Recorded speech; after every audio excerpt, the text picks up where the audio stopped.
Well, welcome to the 700 Club. A deadly drought, the worst in 1,200 years, is currently covering more than half of the western United States. And what city would suffer the worst? Las Vegas. And what other areas are also at risk? Ephraim Graham has the details.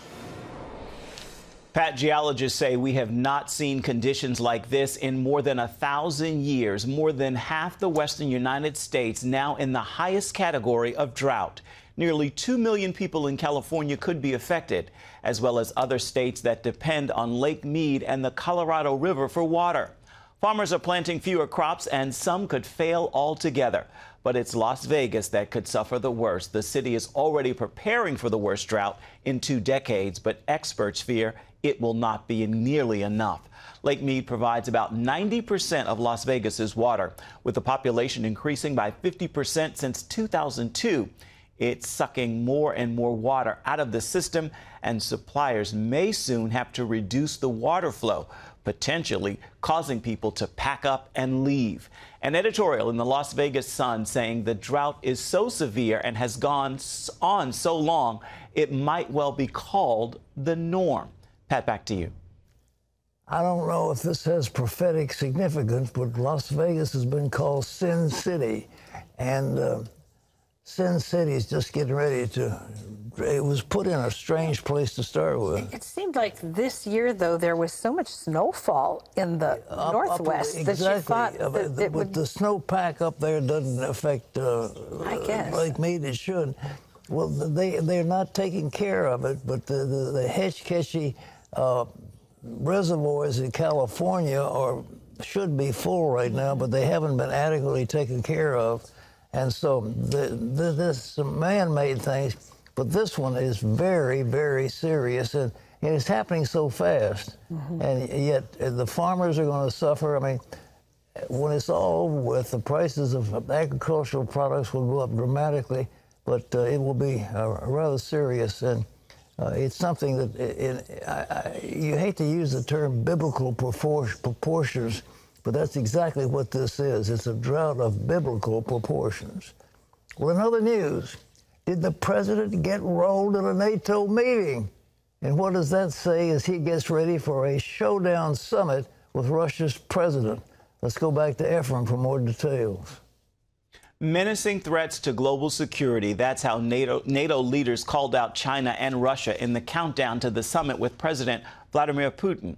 So how will President Biden confront Putin on cyber attacks from Russia? And why did he sign a communique on climate control? Our Jenna Browder takes a look. President Biden reaffirmed America's commitment to NATO as the alliance called out Russia and China for menacing global security. NATO is critically important for U.S. interest in and of itself. Less than a week after saying the Joint Chiefs told him global warming is the greatest threat facing America, he signed the NATO communique, reflecting some of that language. NATO's goal is reaching net zero greenhouse gas emissions by 2050. The allied nations releasing a joint statement, naming China a new security threat, calling out its assertive behavior. NATO leaders called on China to uphold its international commitments and to act responsibly in the international system. NATO's warning on China includes its growing nuclear arsenal and military cooperation with Russia. In a high-stakes meeting Wednesday, President Biden will sit down with Russia's Vladimir Putin, where he's expected to confront Putin on several issues, including meddling in U.S. elections and cyber attacks from Russia-based gangs.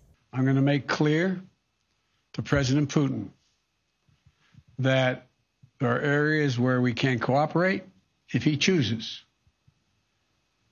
And if he chooses not to cooperate and acts in a way that he has in the past relative to cybersecurity and some other activities, then we will respond. We will respond in kind. He also spoke out against Putin's repression of political enemies and issued this caution should jailed opposition leader Alexei Navalny die in prison. It would be a tragedy. It would do nothing but hurt his relationships with the rest of the world, in my view, and with me. NATO's warning on Russia cites Moscow's military buildup, cyber aggression, and encroachment on Ukraine. Michael O'Hanlon with the Brookings Institute says unless the Biden administration has a clear plan on checking Russia's interests in Europe, little will come out of the summit. I don't know what Biden's view is on the future of NATO expansion. And until he's figured that out and integrated that with some of these economic issues like the gas pipeline, I worry that at best the summit will get us nowhere, and at worst it could even push in a negative direction. And yesterday, President Biden also met with Turkey's President Erdogan. Relations with Turkey remain strained. One of the biggest challenges, a major weapons purchase from Russia. In Washington, Jenna Browder, CBN News. Again, that high-stakes meeting is scheduled for tomorrow. Pat. The NATO group signed a document of agreement, and part of the agreement was that we would do away with the internal combustion automobiles by about 2030, I believe, or thereabouts, that we do away with refrigerators that we currently are using because that would be having to do with global warming, that we would have a mandated flat tax for all the countries, and that we would go down the line. There are things that's in that document that have not yet been released, but page after page after page after page of things they agreed to, which would be devastating to the American economy and which will never pass through Congress. So, but in any event, did he get rolled over there, as they say? The answer is yes, they rolled all over him. And now, when he meets with Vladimir Putin, what's going to happen? Well, he called Putin a thug and a killer and so forth, but then Putin has got the upper hand. Well, something's interesting. You know, there was a war on religious observances in the schools, and the Supreme Court, as it was constituted in those days, was doing everything to uphold the destruction of religious belief in the public schools. And they included the fact that we would even have a moment of silence because it might be called a prayer. But, I mean, that's how bad it is. There's a new Supreme Court, and there are new feelings. And Florida, because of Ron DeSantis, is leading the way. Ephraim has a story about what this great governor is now doing. Ephraim. Pat, Florida public schools will now hold a moment of silence at the beginning of each day. Governor Ron DeSantis signed a bill giving students an opportunity to, quote, reflect and be able to pray as they see fit. The new law covers K through 12 and forbids teachers to tell students what to do during that time. DeSantis said America's founders did not believe you can push God out of every institution and be successful. The Southern Baptist Convention is holding its annual meeting in Nashville this week. The agenda is highly charged with explosive issues like race relations and sex abuse. Still, as senior national affairs correspondent Heather Sells reports, there is reason for hope. Historic numbers of Southern Baptists are arriving in Nashville this week. They're seeking to address major conflict and select a new president. It's going to be a watershed convention. Longtime SBC member Dr. Ed Stetzer says the meeting must confront sex abuse and specifically accusations that top leaders have mishandled claims of those victimized by it. Calls for a third-party investigation will likely be brought up for a vote. It's not a distraction. You know, I'm at the Wheaton College Billy Graham Center. We care deeply about evangelism, but this is a real issue we have to be addressed in the church. Another issue driving a wedge between many Southern Baptists is critical race theory, which views racism as systemic. A group known as the Conservative Baptist Network warns those discussing the theory could be choosing woke politics over Scripture. It's time we wake up and realize that we are not where we need to be, nor are we headed in the right direction. Stetzer and others maintain the convention can pursue racial reconciliation without adopting the unbiblical aspects of the theory. For a denomination where far too many people were on the wrong side of the hoses in Birmingham, Alabama, Southern Baptists have an important responsibility to get this right, get this biblical, and to do so in a way that honors men and women from different backgrounds, cultures, and races.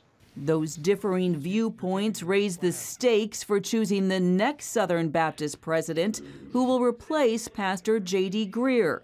4 men with different views on race are vying for the post. This next president, I think, will set the tone in terms of how we interact in the culture, how we relate to the world. In the last year, prominent Southern Baptists Beth Moore and Russell Moore, no relation, left the denomination, citing racism and mistreatment of women and abuse survivors. And they're not alone. Southern Baptist membership has declined for over 10 years. Still, evangelical leaders note there's plenty of good work happening in Southern Baptist churches. Most Southern Baptists are faithful church members in their churches. They're going about their lives trying to live on mission to reach their neighbors. I think there is hope. You know, the North American Mission Board is planting hundreds upon hundreds of churches, surprisingly high numbers even in 2020. The majority of church plants in the Southern Baptist Convention are actually not predominantly Anglo. More than 16,000 Baptists have pre-registered for this week. That's the highest number in decades. They're no doubt hoping that these issues will be resolved in some way and that Southern Baptists can move forward to focus on their #1 priority, advancing the gospel. Heather Sells, CBN News. That convention happening this week in Nashville. Pat? Well, I wish them the very best. I was ordained as a Southern Baptist some years ago, and it's the largest Protestant denomination, and I don't think there's all this big of a clash. I think that, but the people who are more conservative in their views, many are like Paige Patterson, were elected to office, and they took it away from a group of more liberals, and the Southern Baptist has been on a good course in the last few years, and I hope they continue that way. A North Korean who escaped from her country at age 13 in 2007 eventually came to the U.S., where she transferred to the prestigious Columbia University in the Ivy League. But what Yeomi Park found there surprised her. She told Fox News she saw so many similarities with North Korea, she started worrying, including anti-Western sentiment and suffocating political correctness. Yeomi worries that the future of the U.S. is as bleak as North Korea. She summed up her experiences by saying, even North Korea is not this nuts. North Korea was pretty crazy, but not this crazy. Can you imagine that? That's after attending an Ivy League university. And as the Chancellor of Regent University, I'm pleased to report that we don't go at Regent for any of this woke nonsense, and we're true to the scriptures, and we believe that critical race theories is nonsense, and that Black Lives Matter, although Black lives do matter. The institution was founded by 3 people who are acknowledged Marxists. We don't believe in any of that, but the colleges, the universities, my former university, Washington and Lee, has a course now, a freshman course, on Che Guevara and how to start a revolution. Really? Yale, as I understand it, has a course on so-called queer studies. I mean, and they have also said we do not teach Renaissance art because Renaissance indicated white privilege, and you go down the line. The universities are in a mess. And so this, Yeomi, I love that even North Korea is not this nuts. And she's absolutely right. My congratulations to this brave woman.